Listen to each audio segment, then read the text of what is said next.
This is a standard Dillon 650, and if you've ever loaded on any of these presses, these progressive presses, you know that the little primer catch thing seems to overflow and you lose them.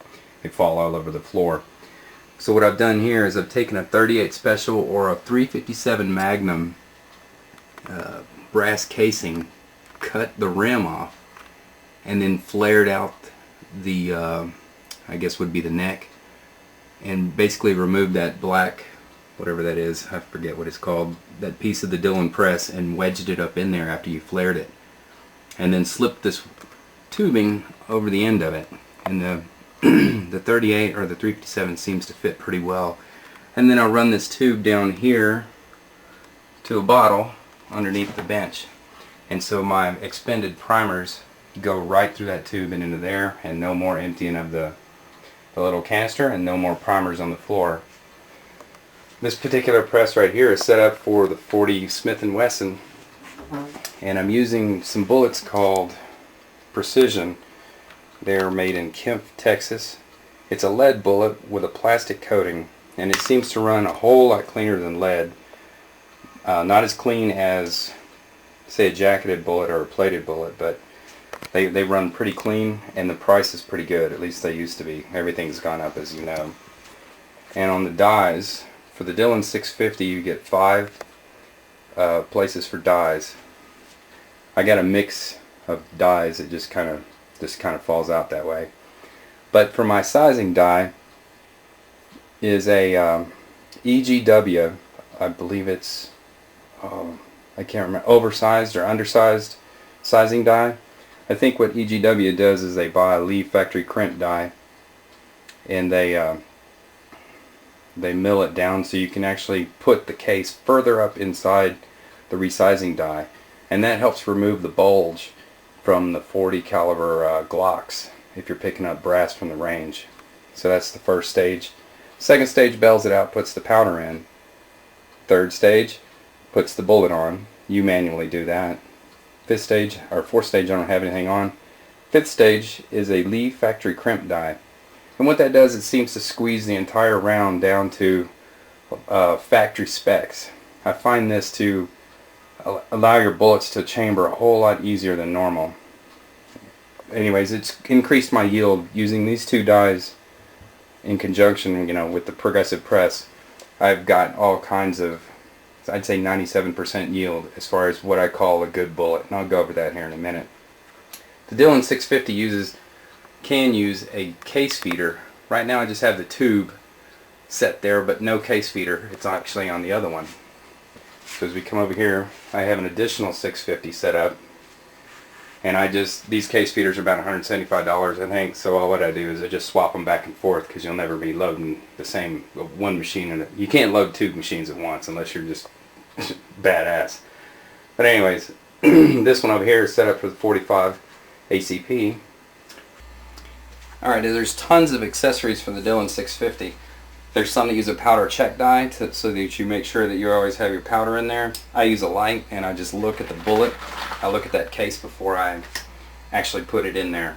So let's run this thing. Push forward to put a primer in, put a bullet on, cycle it. Forward, primer. When everything is running good, you can put about 100 primers in at a time. You can pour pretty much as much brass in the hopper or the case feeder as you want. But I can run about 100 every 15 minutes, and I'm pretty anal too about watching what I do. Being used brass like I'm using, you run into all kinds of defects in the brass. Bad rims, the rim will be chewed up a little bit, could be swelled, primer pockets mangled, and so sometimes they don't feed as good as they should. But you get the idea how quick it runs. They say it's not necessary, but I like to lube the brass. And I find that Hornady one-shot seems to do pretty well, because it really don't have to clean it. So once you've cleaned the brass, I usually take a little bit and put it in a bucket, shake up your Hornady one-shot, spray a little bit on there, and then, see if I can pan the camera up at the same time, probably not. pour that into the hopper and then turn it on, and that fills up the tube.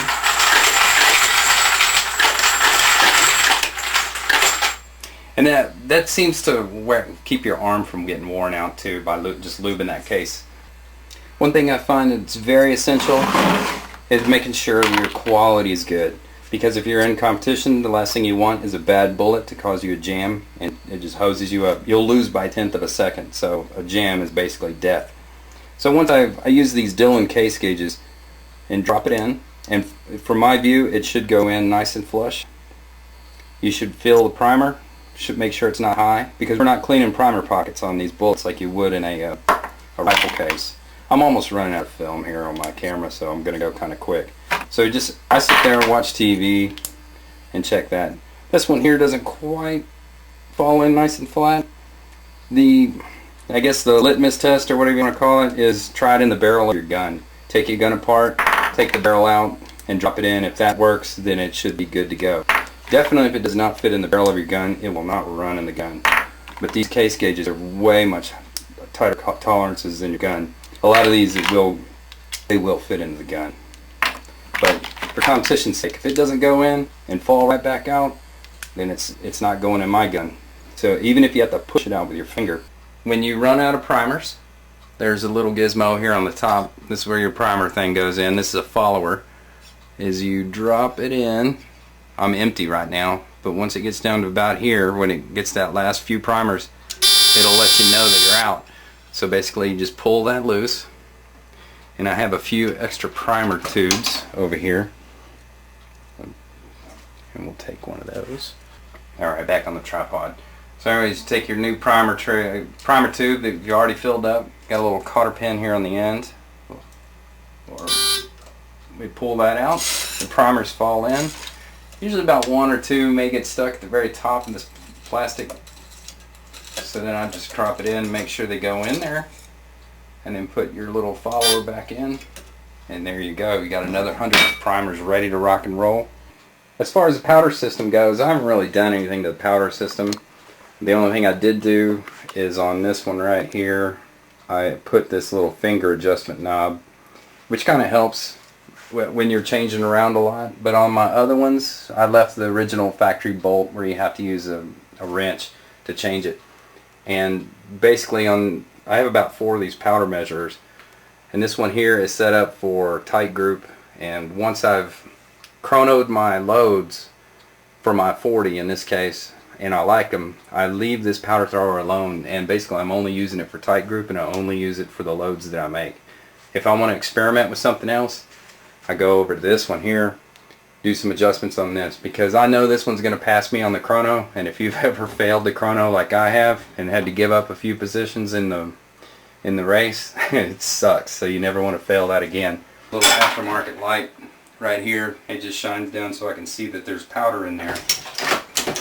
Some people say you want to check your powder every 100 rounds or so. I do when I think about it, but keeping a visual on something like this, and 45 is such a low power load, it doesn't really, you can kind of keep an eye on it. So the case feeder drops them in this tube from way up in here. As you can see, they're kind of just piled around in there, and there's these shell plates from, I think, run around $40 from Dillon. They're pretty expensive. Small pistol, large pistol, so unfortunately you have to buy another one. So let's turn it on and we'll see what happens.